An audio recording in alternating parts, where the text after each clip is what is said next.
എന്നെ കണ്ടിരുന്ന നീ 2 കൊല്ലമായിട്ട് ഞാൻ പണിക്ക് പോയിരുന്നോ? വീട്ടിൽ അടങ്ങി ഒതുങ്ങിയിരിക്കല്ലായിരുന്നു? പണിക്ക് പോവാണ്ട് തരികട കാണിച്ച് കിടക്കാന്ന് എല്ലാവരും എന്നെ കുറ്റപ്പെടുത്തിയില്ലേ? ഞാൻ ഈ സിദ്ധൻ്റെ അടുത്ത് എന്ന് ഈ വിഷമം പറഞ്ഞപ്പോൾ ഒരു പൂജകേട് നടത്തി. പിറ്റേ ദിവസം മുതൽ ഞാൻ പണിക്ക് പോകാൻ തുടങ്ങി. ഇപ്പം ഞാൻ എന്നും പണിക്ക് പോകുന്നു കാണില്ലേ നീ?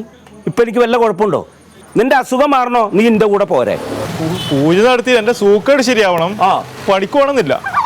നീ വാ, നമുക്ക് പോവാ. നാളെ ഞാനും വരാം. വരണമെന്നുണ്ട്. എന്നാലും ഒരു പേടിയും പേടിക്കണ്ട. നീ എൻ്റെ കൂടെ വന്നോ, നിന്റെ എല്ലാ പ്രയാസവും മാറും. ചേട്ടാ, ഒരു 1/4 കിലോ മുളക് പൊടി, പിന്നെ ഒരു 1/4 കിലോ മല്ലിപ്പൊടി, ഒരു 100 മഞ്ഞൾ, ഒരു 200 പച്ചമുളക് കൊടുക്കും. വീട്ടിലെന്താ പരിപാടി? വീട്ടിലെ പരിപാടിയൊന്നുമില്ല. ഇന്ന് രാത്രി സിദ്ധൻ്റെ വീട്ടിലൊരു പൂജ ഉണ്ട്, അതിന് വേണ്ടിയിട്ടാ. അല്ല, ഈ പൂജക്ക് സാമ്പ്രാണി, ചന്ദനത്തിരി, കർപ്പൂരം, ഇങ്ങനത്തെ കുറേ സാധനമല്ലേ വേണ്ട? അരിപ്പൊടിയല്ലോ. ഈ പറഞ്ഞതൊക്കെ ഉണ്ട്. അത് വെച്ചിട്ട് തന്നെയാണ് പൂജ. അതിൻ്റെ കൂട്ടത്തിൽ ഇറച്ചി കറി വെച്ചിട്ട് പൂജിക്കും. എന്നിട്ട് ആ ഇറച്ചി പ്രസാദമായിട്ട് നമ്മൾ കഴിക്കും. ഉണ്ണീനെ കൊന്ന് കറി വെക്കാൻ കിട്ടൂല. എടാ, മനുഷ്യനല്ല, കോഴീനെ കൊന്ന് കുരുതി കൊടുത്തിട്ട് അതിന്റെ ഇറച്ചി വെച്ച് പൂജിക്കാന്നാ പറഞ്ഞ്.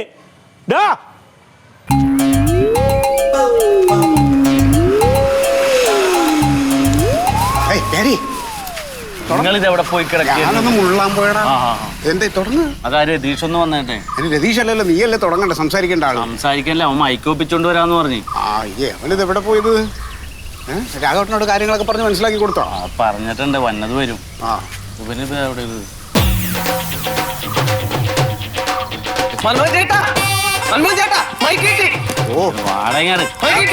മൈക്ക് കിട്ടിയത് മൈക്കിൽ കൂടെ വിളിച്ചു പോവല്ലേ?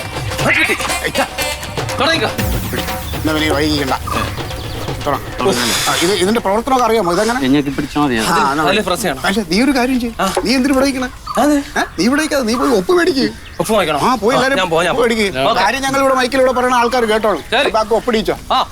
പ്രിയമുള്ള നാട്ടുകാരെ, നിങ്ങൾക്ക് എല്ലാവർക്കും അറിയാം, ഒരു കുഴപ്പവുമില്ലാതെ ഒരു പ്രശ്നവുമില്ലാതെ ശാന്തസുന്ദരമായിരുന്ന നമ്മുടെ ഈ പ്രദേശത്ത് ഇപ്പോൾ കുറച്ചു നാളായി അന്ധവിശ്വാസവും അനാചാരങ്ങളുമൊക്കെ ഒരു സിദ്ധൻ്റെ പേരിൽ ഇവിടെ നടന്നു വരികയാണ്.